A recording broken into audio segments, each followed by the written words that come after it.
warahmatullahi wabarakatuh. Alhamdulillahirrabbilalamin. Wabihi nasta'inu ala umuri dunia waddin. Sholli wa sallim ala rasulillah Muhammad wa ala alihi wa sahbihi ajma'in, amma ba'd. Terima kasih atas semangatnya teman-teman pada hari ini telah menyimak materi perkembangan pemikiran akhlak Islam. Pada kali ini Ibu akan menjelaskan tentang topik yang kelima insyaallah, yaitu tentang perkembangan pemikiran akhlak Islam. Perkembangan pemikiran akhlak Islam itu ada beberapa tahap yang bisa dipelajari oleh teman-teman. Yang pertama yaitu fase Yunani, kemudian ada fase pra-Islam, ada fase Islam, ada fase pertengahan, kemudian ada fase modern. Nah, yang sekarang ini adalah fase Yunani, di mana dalam fase Yunani ini ada beberapa tokoh-tokoh yang lahir. Yang pertama yaitu tokoh yang bernama Sokrates. Jadi Sokrates ini didaulat sebagai perintis ilmu akhlak di Yunani yang pertama. Karena Sokrates ini adalah orang yang pertama kali bersungguh-sungguh untuk mengkaitkan manusia dengan prinsip ilmu pengetahuannya. Jadi dia berpendapat bahwa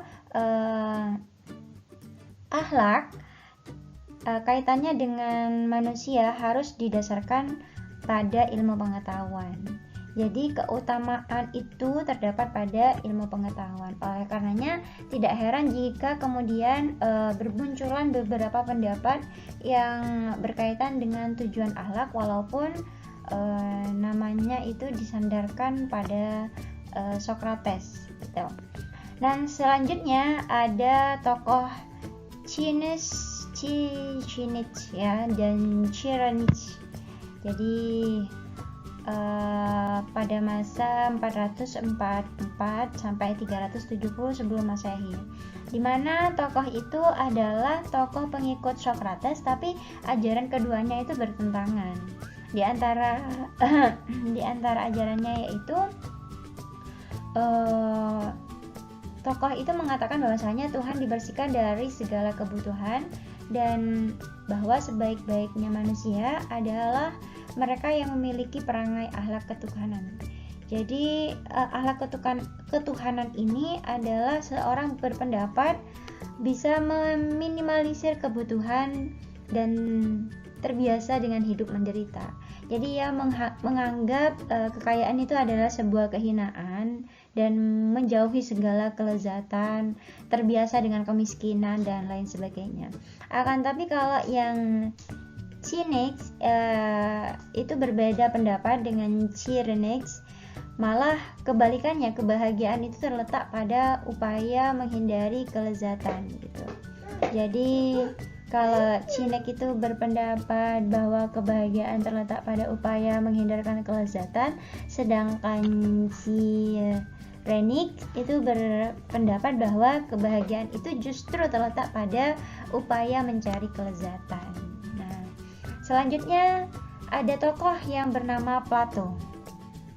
Plato di sini adalah murid dari Sokrates, di mana dia berpendapat bahwa di belakang alam wujud fisik yang ada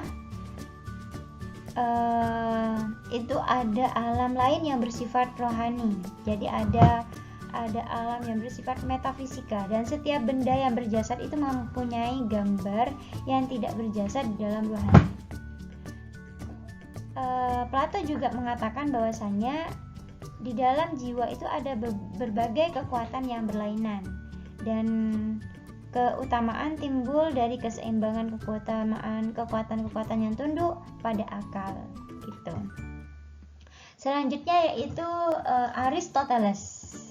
Nah, Aristoteles ini salah satu murid dari Plato ya. Dia membuat aliran yang baru dan pengikutnya dinamakan dengan Peripatetics. Jadi dia berpendapat bahwasanya tujuan akhir dari manusia adalah kebahagiaan. Jadi cara untuk mencapai kebahagiaannya yaitu dengan mempergunakan kekuatan akal sebaik-baiknya gitu. Selanjutnya yaitu fase pra-Arab, di mana dalam fase ini bangsa Arab itu sebelum Islam telah memiliki pemikiran yang minimal dalam bidang akhlak dan belum sebanding dengan kata-kata hikmah dari filsuf-filsuf Yunani kuno ya. Memang pada saat itu dari kalangan bangsa Arab masih belum mengetahui tentang ahli filsafat dan alirannya.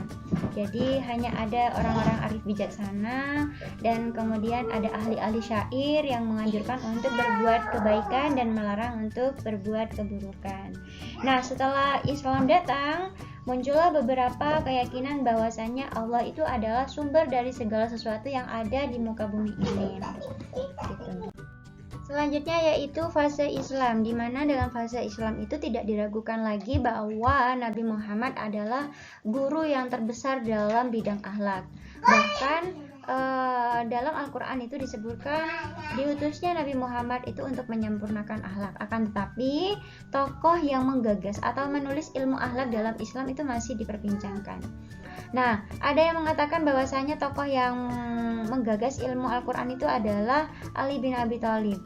Jadi Ali bin Abi Thalib ini berdasarkan sebuah risalah yang ditulis oleh putranya Al-Hasan dalam kitab Nahjul Balaghah.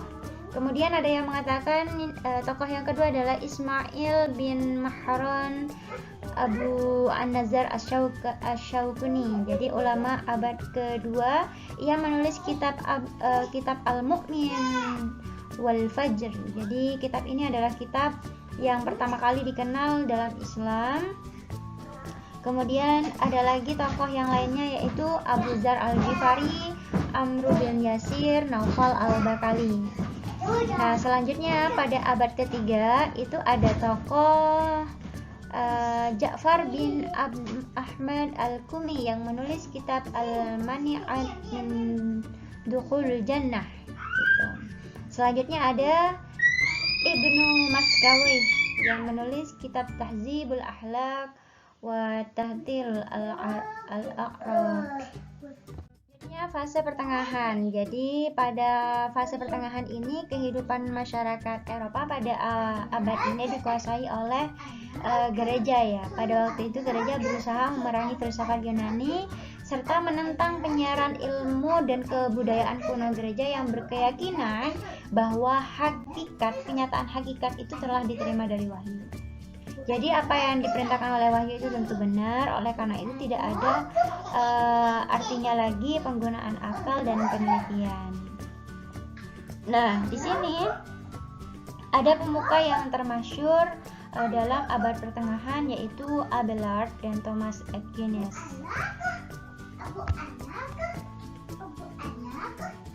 Selanjutnya yaitu fase modern. Nah, pada fase modern ini ada pada abad ke-15 di mana di situ Eropa sudah mulai bangkit. Nah, dan para ilmuwan pada waktu itu sudah menghidupkan filsafat Yunani kuno. Jadi akal mulai dibangunkan lagi dan sebagian ajaran klasik itu banyak dikritik sehingga ada kemerdekaan akal di situ. Antara tokoh modern yaitu Descartes, di mana Descartes ini adalah filsuf yang berasal dari Prancis. Ia meletakkan dasar-dasar baru bagi ilmu pengetahuan dan filsafat. Di antaranya yang pertama, tidak menerima sesuatu yang belum diperiksa oleh akal dan belum dipastikan secara nyata. Jadi apa yang didasarkan pada sangkaan semata dan tumbuh dari kebiasaan wajib itu harus ditolak gitu. Kemudian yang selanjutnya adalah penyelidikan terhadap sesuatu harus dimulai dari hal-hal yang terkecil dan termudah, dan tidak boleh menetapkan kebenaran sebelum diuji terlebih dahulu. Itu menurut Descartes. Dan tokoh selanjutnya yaitu ada Thomas Hill Green dan Herbert Spencer. Jadi Green dan Spencer ini mengkaitkan paham evolusi dengan akhlak, di mana yang pertama manusia itu dapat memahami suatu keadaan yang lebih baik dan dapat menghendaki sebab ia adalah pelaku moral. Jadi manusia itu dapat memahami suatu keadaan dari manusianya itu, dan manusia dapat melakukan realisasi diri karena ia adalah subjek yang sadar diri. Gitu. Mungkin itu saja penjelasan singkat tentang perkembangan pemikiran akhlak Islam. Mudah-mudahan bisa bermanfaat buat teman-teman. Saya akhiri, wassalamualaikum warahmatullahi wabarakatuh.